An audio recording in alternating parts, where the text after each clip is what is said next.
두려워하지 말라. 내가 너와 함께 함이라. 놀라지 말라. 나는 내 하나님이 됨이니라. 내가 너를 굳세게 하리라. 참으로 너를 도와주리라. 참으로 나의 의로운 오른손으로 너를 붙들리라. 아멘. 복음서의 말씀입니다. 마태복음 1장 21절 말씀.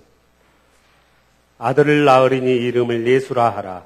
이는 그가 자기 백성을 그들의 죄에서 구원할 자이심이라 하니라. 아멘. 아멘.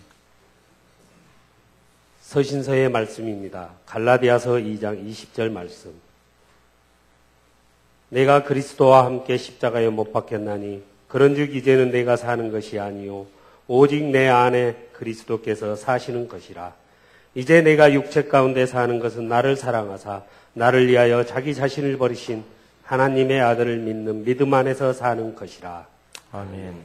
우리를 돌아보기에 가장 좋은 또 우리에게 말씀하시는 말씀 중에 가장 선명하게 우리의 서야 할 위치를 가르쳐주는 말씀이 오늘 갈라디아서 2장 20절의 말씀이다 하는 생각을 합니다. 또 이 말씀을 생각하면 언제나 떠오르는 한 가지 이야기가 있습니다. 하나님의 프로포즈라고 하는 책에 보면 한 마을의 교회에 대한 이야기를 소개하지요.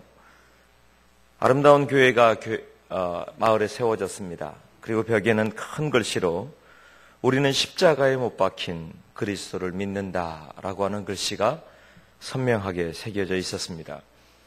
그런데 어느 날인가 교회의 담벼락에 담쟁이 덩굴이 이렇게 덮이기 시작했습니다. 멋지기도 하고 근사해 보이는데 그렇게 선명하게 새겨졌던 그 글씨를 덮기 시작하는 겁니다. 제일 먼저 덮였던 것이 십자가에 못 박힌이라고 하는 글이 덮였어요. 보이는 글씨는 우리는 그리스도를 믿는다라고 하는 것만 보였습니다. 시간이 지나면서 차츰 더 이 담쟁이 덩굴이 늘어갈수록 글이 없어지는데 나중에 보니까 우리는 믿는다만 빼놓고 나머지가 보이질 않게 되었습니다. 그리고 더 시간이 지나면서 이제 아무 글씨도 보이지 않게 되었다. 그럴 수 있겠지요. 그런데 이 이야기를 하면서 우리에게 도전하는 질문을 이 목사님은 하고 있습니다. 우리의 삶에도 담쟁이 덩굴이 근사해 보이기도 하고 멋져 보이는 이 일들이 차근차근 덮여가서 우리의 삶에 혹시 가리워져 버린 것은 없는가라고 하는 질문이죠. 우리는 십자가에 못 박힌 그리스도를 믿는다라고 말할 때에 예수 그리스도의 십자가가 혹시 가리워져 버리지는 않았는가? 우리는 믿는다고 하는데 도대체 뭘 믿는가? 그리스도를 믿는다고 하는 그리스도라고 하는 글씨도 우리의 마음판에 혹시 가리워져 버리지는 않았는가 하는 질문일 것입니다. 올해도 이제 한 달밖에 남지 않았습니다. 다음 주부터는 대림절의 기간입니다. 이 기간 동안 우리가 우리의 삶을 돌아보면서 어찌 살게 될 것인가, 또 어떻게 사는 것이 옳은 삶인가에 대한 질문을, 그리스도인의 삶인가에 대한 질문을 우리가 하기를 원하는데요. 다른 게 아닙니다. 그 속에서 내 속에 가리워진, 내 속에서 지워져 버린 내 삶의 질문들은 없는가라고 하는 것을 찾아보아야 될 것입니다. 세상에 많은 종교들이 있습니다. 그리고 그 종교들은 대부분 무엇인가에 대한 구원에 관한 이야기를 하고자 합니다. 해답을 주고자 하는 것이죠. 뒤에 있는 히터 좀 다 꺼주시겠어요? 사람들 속에 질문들이 있어요. 그리고 그 질문에 대한 해답을 주고자 하는 것이 바로 종교라고 하는 것이 될 것입니다. 무엇보다도 그 모든 것에 대해서 구원이라고 하는, 삶의 무엇인가를 해결할 수 있는 구원이라고 하는 것에 대해서 답을 찾고 싶어하는 것이 사람들의 이야기입니다. 불교는 사람들 속에 끊임없이 있는 고통이라고 하는 인생의 질문에 대해서 해답을 주고자 하고, 그것이 다 비워내면 해답이 있다고도 이야기합니다. 무속신앙들은 없는 것 같지만 곳곳에 사람들 속에 사람들이 있는 곳마다 무속신앙들이 있는데 그것의 대부분은 다른 게 아니라 바로 삶에 있는 실제적인 내 현실 속에 있는 문제들을 해결해 주고자 하는 것, 그것들이 대부분 무속신앙 아닌가요? 그리고 그곳에도 기도도 있고요. 그곳에도 구원이라고 하는 말도 있고요. 그곳에도 해답을 찾고자 하는 응답이라고 하는 말들도 모두 존재합니다. 그렇다면 여러분, 우리가 믿는 예수 그리스도, 기독교는 도대체 무엇에 대한 구원일까요? 무엇에 대한 이야기일까요? 기독교는 한마디로 말하자면 죄에 대한 구원입니다. 거창한 여러 가지 말로 다 할 수 있을지 모르지만 분명한 한 가지는 죄에 대한 해답을 찾게 해주는 것, 그것이 바로 예수 그리스도를 믿는 믿음의 시작이고 또 그곳에서 마지막 우리가 가고자 하는 궁극적인 문을 여는 열쇠가 바로 그곳에 있다는 것입니다. 오늘 본문은 이렇게 시작합니다. 내가 그리스도와 함께 십자가에 못 박혔나니 라고 말입니다. 내가 그리스도와 함께 십자가에 못 박혔나니. 못 박혔다라고 하는 것으로 끝나는 게 아니라 19절에는 죽었고 살았다는 이야기를 꺼냅니다. 죽었던 이야기, 그리고 살아났다는 이야기를 하는 것이지요. 바울은 오늘 우리에게 가장 인생에 있어서 근본적인 질문을 던지기를 원하고 그것에 대한 해답을 우리에게 찾게 하기를 원합니다. 그게 뭘까요? 바로 살고 죽는 것의 이야기 아니겠어요? 내가 어떻게 지금 살아있느냐? 아니면 죽어있느냐? 더 나아가서 예수님을 믿는다는 게 뭐냐라고 하는 질문 말이죠. 신학자 폴 틸릭의 글에 보면 지금까지 생각하지 않았던 한 가지 이야기를 꺼냅니다. 그것은 사람들 속에 있는 본질적인 관심은 사람들이 관심이 많잖아요. 그런데 더 깊이 들어가 보면 가장 근본적인 관심이 한 가지 있다는 겁니다. 생각해 보세요. 여러분의 관심은 뭐예요? 여러분이 지금 오늘 가장 관심이 가는 게 무엇이 있습니까?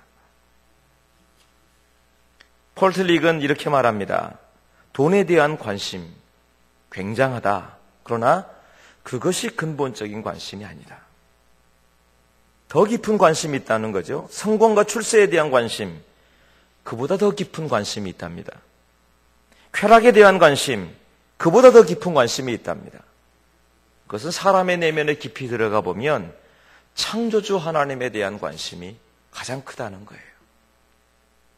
내 인생이 어디서부터 왔고 어디로 가는 것이고 또 내 삶과 죽음의 문제가 해결되지 않았기 때문에 지금은 내 삶의 다른 것에 관심을 갖는 것처럼 보이지만 근본적으로 내 속을 들여다보기 시작하면 그때부터는 하나님 앞에 어찌 살까? 어찌 설까? 내 인생의 죽음 앞에서 내가 어떤 해답을 가져갈까라고 하는 것이 사람들이 갖고 있는 가장 큰 관심이라고 하는 것입니다. 여러분은 어떻습니까? 우리는 그러합니까? 오늘 바울의 이야기는 이렇게 시작합니다. 내가 그리스도와 함께 십자가에 못 박혔나니 라고 말입니다. 다시 말하면 죽었다라고 하는 이야기부터 시작하는 거예요. 예수님을 믿는 사람들은 참 끔찍하게도 죽음에 관한 이야기들을 그렇게 많이 합니다. 십자가를 자랑합니다. 죽어야 된다고도 이야기합니다. 나는 날마다 죽는다고도 말합니다. 그러나 여러분, 거기서 끝나는 게 아니라 살기 위해 죽는 거예요. 참으로 큰 역설이 있는데 그 안에 살기 위해 죽는 것이 들어있는 것입니다. 그렇다면 여러분, 여기서 말하고 있는 죽는다는 게 도대체 뭘까요?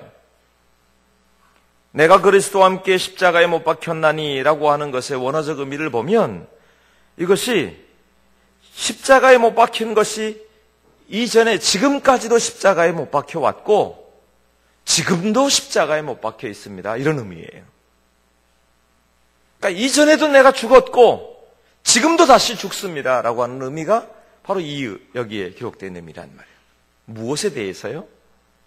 바울은 그 위에, 본문의 위에 보면 율법에 대해서, 옛사람에 대해서, 내 애자에 대해서, 세상에 대해서, 다시 말하면 예수 그리스도를 영접하기 이전의 삶에 대해서 죽었다는 이야기를 하는 겁니다. 예수님을 믿지 않았던 세상에 대해서 내가 죽었다. 그리고 이렇게 하는 거예요. 와! 그것이 놀랍게도 예수님과 함께 십자가에 못 박혔다. 옛사람이 십자가에 못 박혔다라고 하는 사실을 놀랍게 발견하는 장면이 오늘 본문에 기록되어 있는 것이라는 거예요. 나 예수님 믿어. 나 예수님 믿고 내가 천국 갈 거야. 이 정도로 끝나는 게 아니라 어느 날 보니까 나의 옛사람이 십자가에 못 박혀서 죽었다는 사실이 발견된 거란 말이에요. 깜짝 놀란 거예요. 와, 이제 내가 예수님과 함께 십자가에 죽었구나. 그리고 더 놀라는 게 뭐냐면 예수님과 함께 내가 십자가에 그 못 박힌 내가 다시 살아났구나. 주님의 부활하신 자리에서, 생명의 자리에서, 천국의 자리에서 내가 다시 살아났구나. 이게 그냥이 아니라 살아났다는 것이, 죽었다는 것이 깜짝 놀라도록 발견됐다는 거예요. 시간이 지나면서 그냥 예수님 믿었지, 예수님 믿어, 나 교회 다녀, 이런 게 아니라 어느 순간 보니까 내가 내 안에 나를 발견하게 되었다는 사실입니다. 그 중에 가장 큰 것은 뭐냐? 내가 죽었구나. 이걸 발견한 거예요. 죽었다는 게 뭘까요? 초대교회 교부였던 성 마카리우스라고 하는 사람에게 제자가 찾아왔습니다. 죽었다는 게 도대체 뭡니까? 그리스도와 함께 십자가에 못 박혔다는 게 뭡니까? 라고 질문했어요. 그러니까 제자에게 말합니다. 너 저기 공동묘지 갔다 와라. 그럼 내가 하라는 대로 해라. 가서 무덤 앞에 가서 한 무덤을 가리키고 네가 할 수 있는 욕을 실컷 하고 오라고 그랬대요. 스승이 시키니까, 선생님이 시키니까 그 무덤에 가서, 알지도 못하는 무덤에 가서 욕만 실컷 하고 왔어요. 속은 좀 시원해진 것 같아도 뭔가. 그런데 다시 왔더니 그러는 거예요. 갔다 왔습니다. 그러면 다시 아까 그 무덤에 가서 이제는 칭찬을, 네가 할 수 있는 칭찬과 격려와 모든 멋진 말들을 그 무덤 앞에 모두 하고 와라. 그냥 물었기 때문에, 선생님 말씀하시기 때문에 갔어요. 그리고 온갖 칭찬을 다 하는 거예요. 여러분, 칭찬은 무덤도 춤추게 한다. 그럴까요? 갔다 왔어요. 선생님 다녀왔습니다. 그러니까 이 선생님이 그러는 겁니다. 자, 그러면 묻겠다. 네가 욕을 하고 화를 내고 온갖 것을 다 했는데 그 무덤이 화를 내더냐 안 내더냐? 에이, 선생님, 죽은 사람이 무슨 화를 냅니까? 그러니까 다시 그러더라는 게, 네가 칭찬했지? 그러니까 칭찬하면 기뻐하고 웃고 행복해하고 그러더냐? 에이, 무슨 죽은 사람이 또 웃습니까? 선생님이 그러더래요. 그게 죽는 것이다. 그게 죽는 것이다. 사실은 우리의 마음에, 우리 속에서 환경이, 우리의 삶에 주어지는 환경들이 얼마나 우리를 좌지우지할 때가 너무 많지 않습니까? 세상의 환경에 조금 내가 좋은 말 아니면 기쁜 말이 들려오면 그때는 금방 웃고 행복해졌다가, 또 실망스럽고 속상한 힘든 말들이, 환경들이, 조건들이 내게 주어지면 그때는 또 금방 낙심했다가, 얼마나 그런 일들이 많아요. 그런데 예수님의 십자가에 옛사람이 죽었다고 하는 것은 이전에는 내 마음의 중심이 그것에 있지 않았기 때문에, 예수님께 있지 않았기 때문에 자꾸 좌로우로 흔들리고 이리 일비하고 또 고통스럽기도 하고 여러 가지 일들이 많지만, 예수님과 함께 죽었다는 그 순간부터 기준이 내가 아니라 예수님의 이름이 되었기 때문에 그 환경에 흔들리지 않게 되어지는 것, 그것이 내 모습이라고 가르쳐 주더라는 것입니다. 그런데 여러분, 이렇게 살기가 쉽던가요? 사실은 쉽지 않지요. 로마서 6장 6절에 우리가 알거니와 우리의 옛사람이 예수와 함께 십자가에 못 박힌 것은 죄의 몸이 죽어 다시는 우리가 죄에서 종노릇하지 아니하려 함이니. 이 말은 쉽게 말하면 그런 거예요. 이전에 보니까 내가 죄에게 종노릇하고 있었다는 겁니다.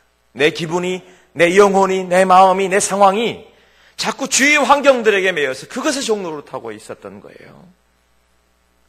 그러면 종은 어때요? 누구에게 쫓아가는 겁니까? 그래요. 죄의 종이면 죄에 쫓아가는 거예요. 그런데 예수님의 십자가에 못 박혔다는 사실은 바울은 말하는 겁니다. 예수님께 못 박혔으니 예수님의 뒤를 따라가는 것이 맞다는 겁니다. 로마서 6장 11절에 이와 같이 너희도 너희 자신을 죄에 대하여는 죽은 자요 그리스도 예수 안에서 하나님께 대하여는 살아있는 자로 여길지어다. 내가 나를 발견해 보니까 나는 여전히 부족하고 연약한 것들이라고 생각되어졌는데 근데 내 속에 발견되어지는 내가 누구에게 속한 사람이 되었다고요? 예수님께 속한 사람이 되었다고요. 여길지어다라고 하는 말을 보면 아직 그런 모습이 지금 내 손에 아직 완전히 바뀌는 건 아닌 것 같아요. 그러니까 여길지어다. 야, 너 그거 너 내가 사준 걸로 그냥 해. 이러면 아직 아니잖아요? 그럴 수 있는데 근데 여길지어다 가르쳐주는 거예요. 아직 내 모습은 연약해 보이고 아직 나는 예수님 닮지 못한 것 같고 아직 나는 아무것도 아닌 것 같은데 놀랍게도 주님은 이미 선언해 버리셨다는 거예요. 너는 죄의 종이 아니라 의의 종이요. 사단의 종이 아니라 예수 그리스도의 사람이라는 사실에 대해서 선언했다는 것입니다. 그리고 그때부터는 아멘하고 쫓아가면서 예수 그리스도의 삶을 살게 되는 것이 당연하다는 거예요. 여러분 어떻게 대한민국의 국민이 되셨어요? 어떻게 되신 거예요? 1살, 2살 때 되면 그때 자긍심을 느끼나요? 나는 대한민국 사람이야. 내가 이 땅에 태어난 민족적 사명을 띠고 이 땅에 태어났다고? 여러분 1살, 2살, 3살 이럴 때 느끼나요? 그렇게? 아니죠.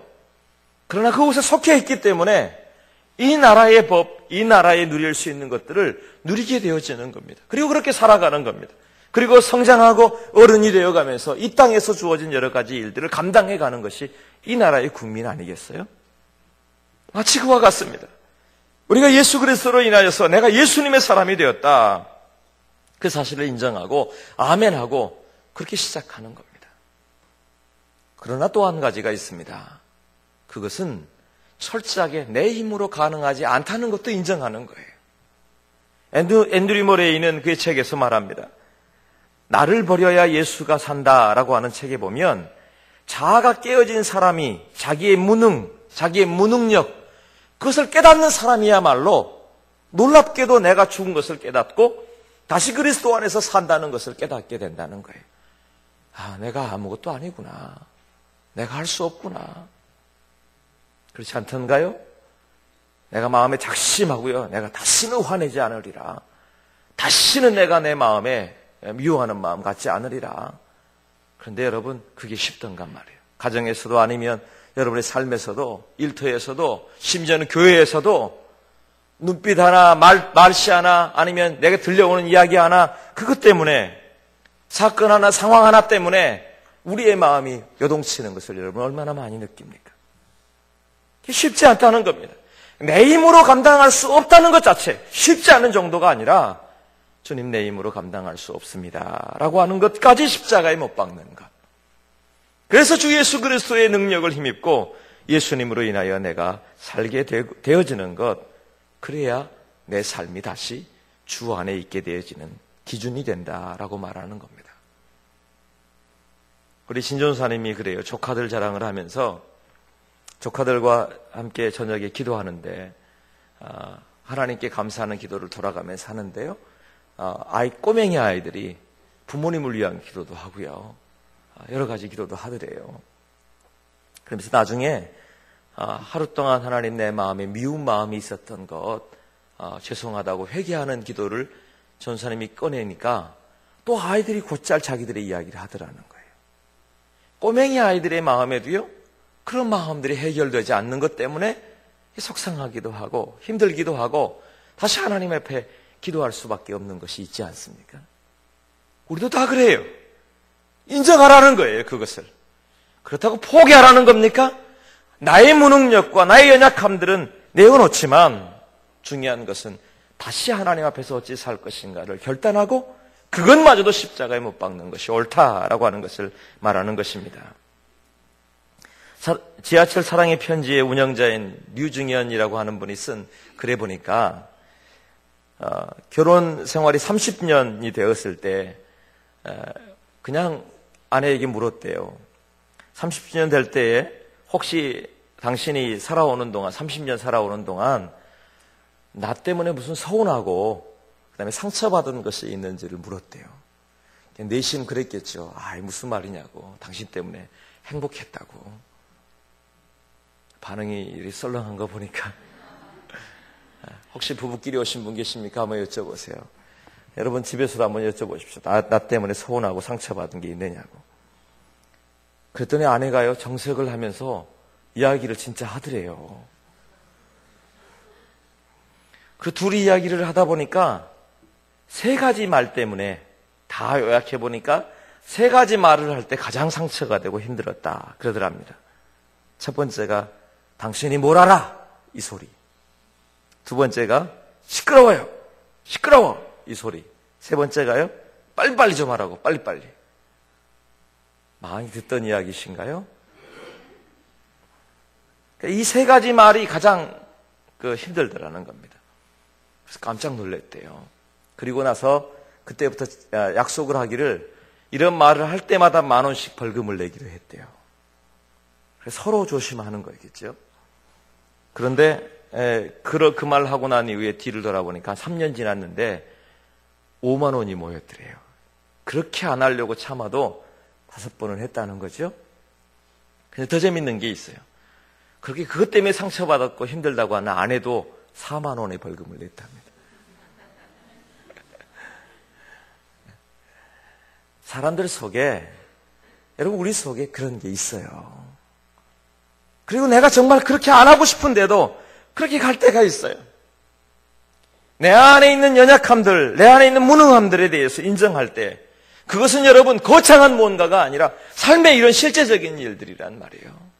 내가 나를 다스리지 못하고 그걸 판단하지 못하고 또 내가 바라보는 것 말고 다른 이유들이 여러 가지 것들이 있을 텐데 그것에서 내가 바라보지 못하는 내 눈의 한계, 내 생각의 한계, 그리고 나를 자제하지 못하는 여러 가지 한계 속에서 내가 넘어질 때가 얼마나 많이 있습니까? 그것이 옛사람의 습관들일 때가 많은데 놀랍게도 그것마저도 십자가에 못 박도록 내어놓는 것.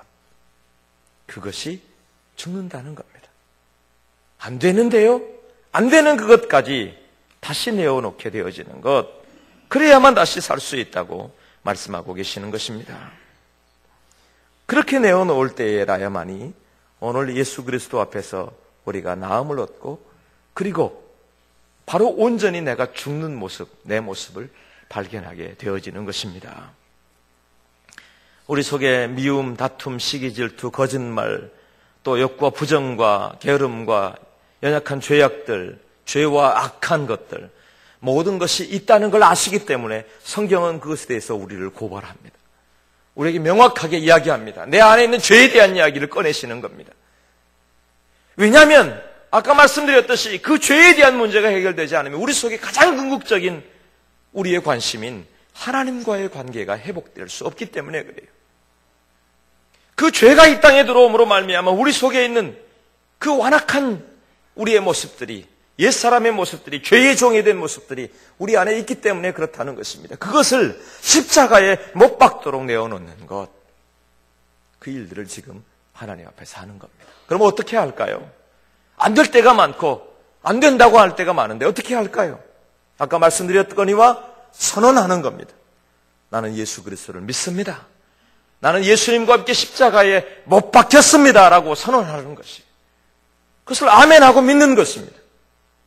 그럴 때에 예수 그리스도에 속한 사람으로 주님과 함께 동행하는 은혜가 있을 줄로 믿습니다. 주님과 함께 죽는 은혜가 있단 말이에요. 주님과 함께 죽는 은혜가 있단 말이에요. 여러분 아세요? 계속해서 우리 속에서 그런 모습들이 나오는 것은 아직 우리 안에 있는 뿌리를 제거하지 않았기 때문이에요. 완전히 제거되지 않았기 때문입니다. 제가 군에 있을 때 가장 지겨웠던 일 중에 하나가 뭐냐 하면 철책 바깥에 있는 풀들을 베는 일이었어요. 나무를 베고 풀들을 베는 것. 이건 시도 때도 없어요. 잘하면 계속 베어야 되는 겁니다. 봄이 되고 가을이 되고 할 것 없이 여름이 되고 비가 오고 나면 또 자라 있어요. 왜 그럴까요? 뿌리가 살아있기 때문이에요. 우리 속에 있는 약한 뿌리들이 우리 속에 있는데 그것을 예수 그리스도의 십자가에 내 정과 욕심을 못 박았다라고 선언하고 그 이후에 있는 연약한 모습들을 예수님 앞에 내어놓기 시작할 때에 우리는 다시 주님 앞에서 우리의 연약함들을 죽을 수 있는 은혜가 있을 줄로 믿습니다. 그러나 여러분 아십니까? 죽는 게 그리스도인이 아닙니다. 그리스도인들이 죽는 이유는 한 가지 때문입니다. 살기 위해서예요. 살아야 합니다. 살기 위해서 오늘 죽는 거예요. 그게 무슨 말입니까? 옛사람이 죽고 그리스도 예수 안에서 다시 살기 위해서 사는 것, 그것이 바로 오늘 예수님을 믿는 이유라고 말하고 있는 것입니다. 내가 그리스도와 함께 십자가에 못 박혔다. 그런즉 이제는 내가 산 것 아니요 그리스도께서 사신 것이다. 다시 살기 위한, 우리에게 주어진 다시 살기 위한 유일한 방법이 바로 여기에 있기 때문에 그렇다는 것입니다. 나는 산다. 그런데 내가 사는 게 아니라 그리스도께서 사신 것이다. 여러분 이것을 오해하지 마세요. 이 말은요 아주 특별한 이야기입니다. 그것은 그런즉 누구든지 그리스도 안에 있으면 새로운 피조물이라 이전 것은 지나갔으니 보라 새 것이 되었도다. 이것과 연결되는 거예요. 우리가 예수님과 함께 죽었다 그리고 다시 산다는 것은요, 이전에 내 모습이 있는데 이것을 고쳐서 중고처럼 고쳐서 새롭게 만들었다는 이야기가 아니에요. 이 이야기는 완전히 새 것이 되었다는 이야기예요. 본질이 달라졌다는 이야기예요. 본질이 달라졌잖아요. 죄의 종에서 하나님의 종으로, 의의 종으로, 죄와 사망의 법에서 생명의 성령의 법으로 완전히 본질이 달라지는 거예요. 새 것이 되었다고 하는 선언이 오늘 내가 살았다라고 하는 선언입니다. 그러니까 새 사람이 출생했다는 의미입니다. 새롭게 되었다는 거예요. 오늘 그것이 하나님 앞에서 새로운 삶, 내가 새롭게 예수 그리스도를 믿음으로 나는 하나님의 사람이 되었다는 선언이 되어지는 것입니다. 하나님, 나의 연약함들 이 모습 가지고는 내가 어찌할 수 없는데요? 맞아요. 우리의 옛사람의 모습은요, 좋은 알곡의 모습이 아니었어요. 옛사람의 내 모습 속에 들여다보면 나는 돌짝밭이고 딱딱한 길가이고 가시덤불만 가득하고 그리고 아무것도 열매 맺을 수 없는 게 우리의 모습이었어요. 그런데 놀랍게도요, 우리 속에 새 것이 되었다는 것은 뭐냐면 갈아엎어져서 내 안에 있는 가시덤불이었던 죄와 사망의 법을 뽑아내버리고 내 속에 있는 염려와 걱정과 죄의 유혹들을 뽑아내버리고 그리고 내 안에 딱딱한 굳어진 것들을 모두 다 걸러내버리고 그리고 다시 새로운 갈아엎어져서 옥토가 되었다는 이야기인 줄로 믿습니다. 달라진 거예요. 우리는 본래 돌감람나무였는데 우리를 참감람나무이신 예수 그리스도께, 우리는 들포도였는데 포도나무이신 참포도나무이신 예수 그리스도께 완전히 접붙임 받은 거예요. 이건 완전히 뿌리가 달라지는 것입니다. 그러니 열매도 달라지는 것 아닙니까? 내가 뭔가가 아니라 그렇게 되어지는 것이란 말이에요. 운명론자들을 보면 내 운명이 이래, 팔자가 이래, 그런 말을 해요. 근데 여러분, 우리가 팔자가 아니라 운명이 아니라 예수 그리스도의 이름으로 우리의 인생이 새롭게 되었다고 이야기하는 것입니다. 그곳에 새로운 하나님의 역사하심이 이루어지는 것. 나는 살았다. 그런데 이제 내가 죄와 사망의 법과 사는 게 아니라, 죄의 종으로 사는 게 아니라 예수 그리스도를 믿는 믿음의 사람으로 살게 되었다. 그것을 선언하는 거예요. 그걸 믿으십니까? 여러분, 완전히 달라지는 겁니다. 여러분, 이것을 보면 더 분명히 알 수 있습니다. 로마서 14장 8절에 보면 우리가 살아도 주를 위하여 살고 죽어도 주를 위하여 죽나니, 우리가 살아도 주를 위해 살고 죽어도 주를 위해 죽나니. 다시 말하면 내 속에 있는 주인이 달라졌다는 이야기를 하고 있는 것입니다. 그리고 완전히 내 삶에 변화되는 기준이 달라졌다고 말씀하고 있는 것입니다. 보라, 새 것이 되었도다라고 하는 선언을 하고 계시는 것입니다. 이전 것이 지나가고 보라, 새 것이 되었도다. 두려워 말라, 내가 너와 함께 함이니라. 놀라지 말라, 내가 너의 하나님이 됨이니라. 내가 너를 굳세게 하리라. 참으로 너를 도와주리라. 참으로 나의 의로운 오른손으로 너를 붙들리라. 왜요? 하나님께 택한 백성으로, 하나님께 속한 사람으로, 하나님의 사람이기 되었기 때문에 그렇게 되었다는 것입니다. 그러니 지금부터는 내게 있어서 새로운 하나님의, 새롭게 하시는 하나님의 열매를 맺는 것, 그건 당연한 삶이 되어지는 거예요. 여러분 옆에 분들에게 한번 축복하실까요? 당신은 하나님의 사람입니다. 당신은 하나님의 사람입니다. 하나님에 속하는 사람입니다. 아멘. 그래요. 내가 하나님께 속한 사람이다.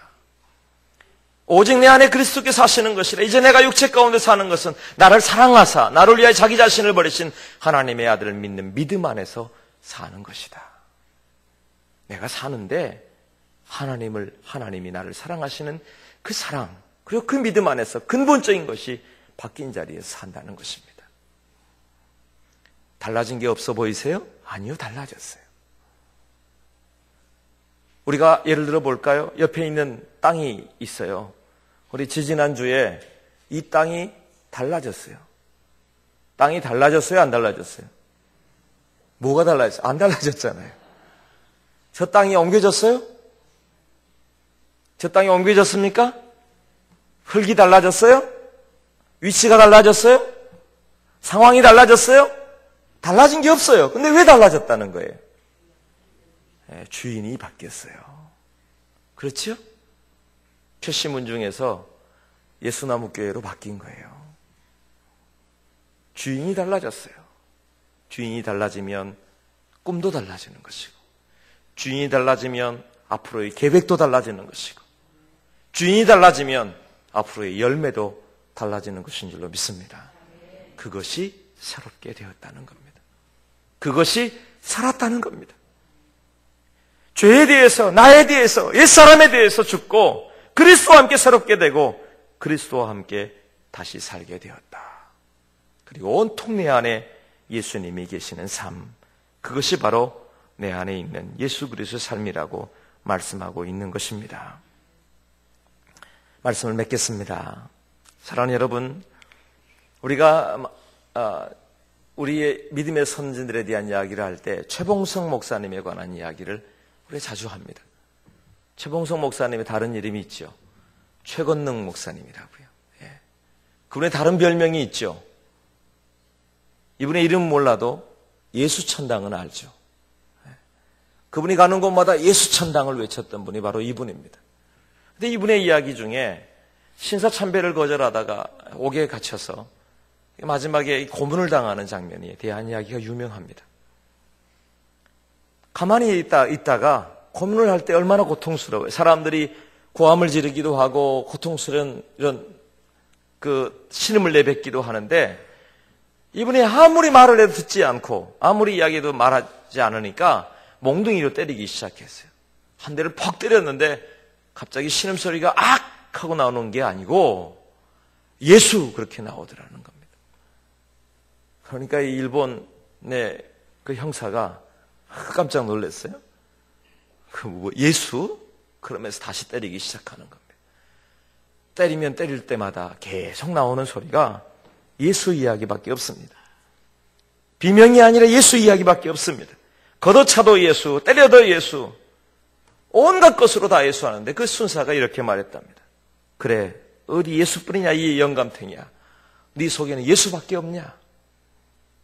예수밖에 없는 사람.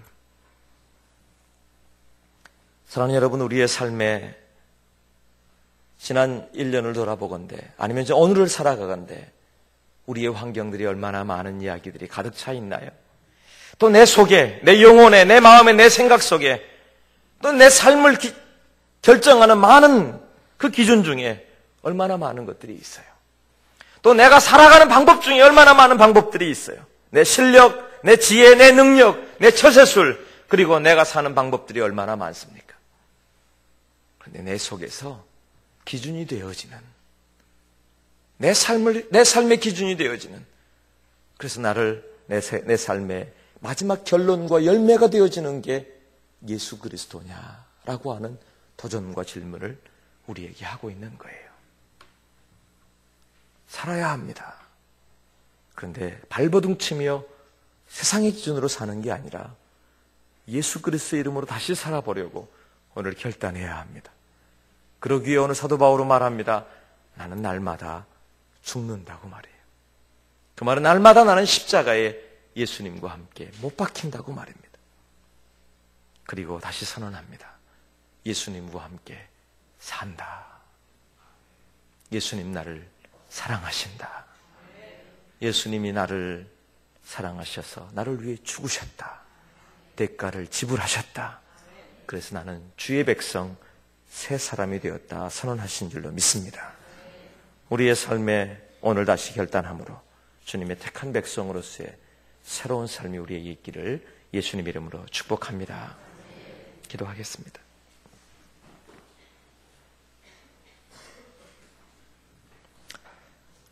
주에 속한 이 사람이 있습니다.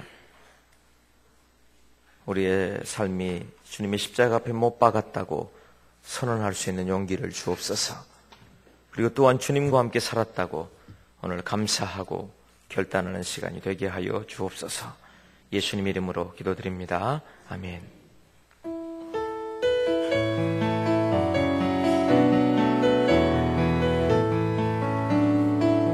주 하나님 독생자 예수 나 위하여 오시었네. 내 모든 죄 용서하시고 죽음에서 부활하신 나의 구세주 살아계신 주 나의 참된 소망 걱정 근심 전혀 없네.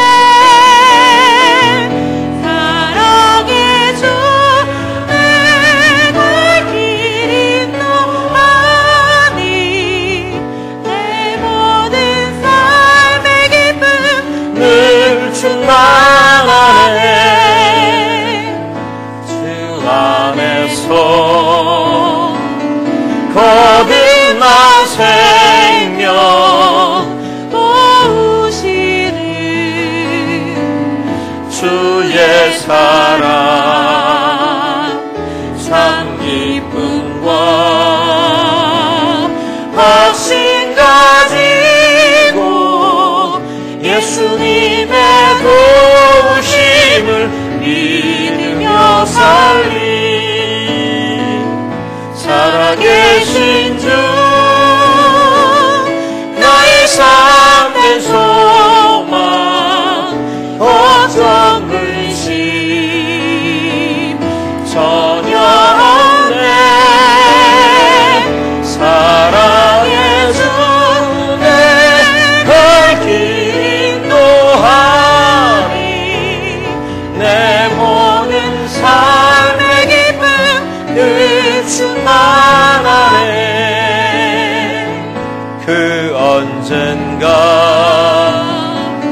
주뵐 때까지 주를 위해 싸우리라. 승리의 길 멀고 험해도 주님께서 나의 앞길 지켜주시리. 살아계신 주 나의 참된 소망 걱정 근심 전혀 없네. 사랑의 주 내 갈 길 인도하니 내 모든 삶의 기쁨 늘 충만하네. 기도하겠습니다.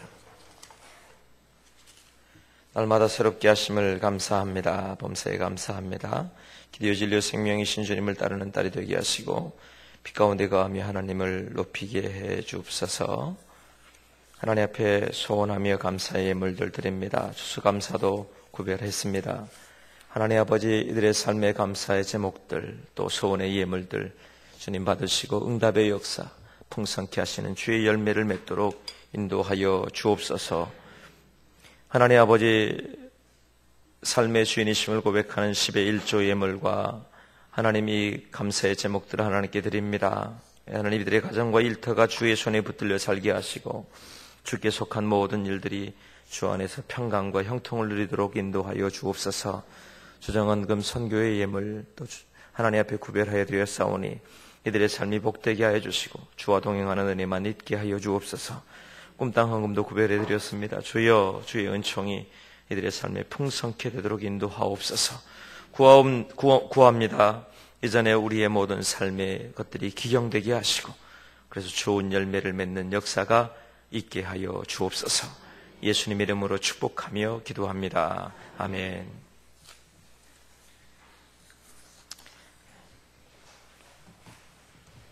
교회 소식 드리겠습니다.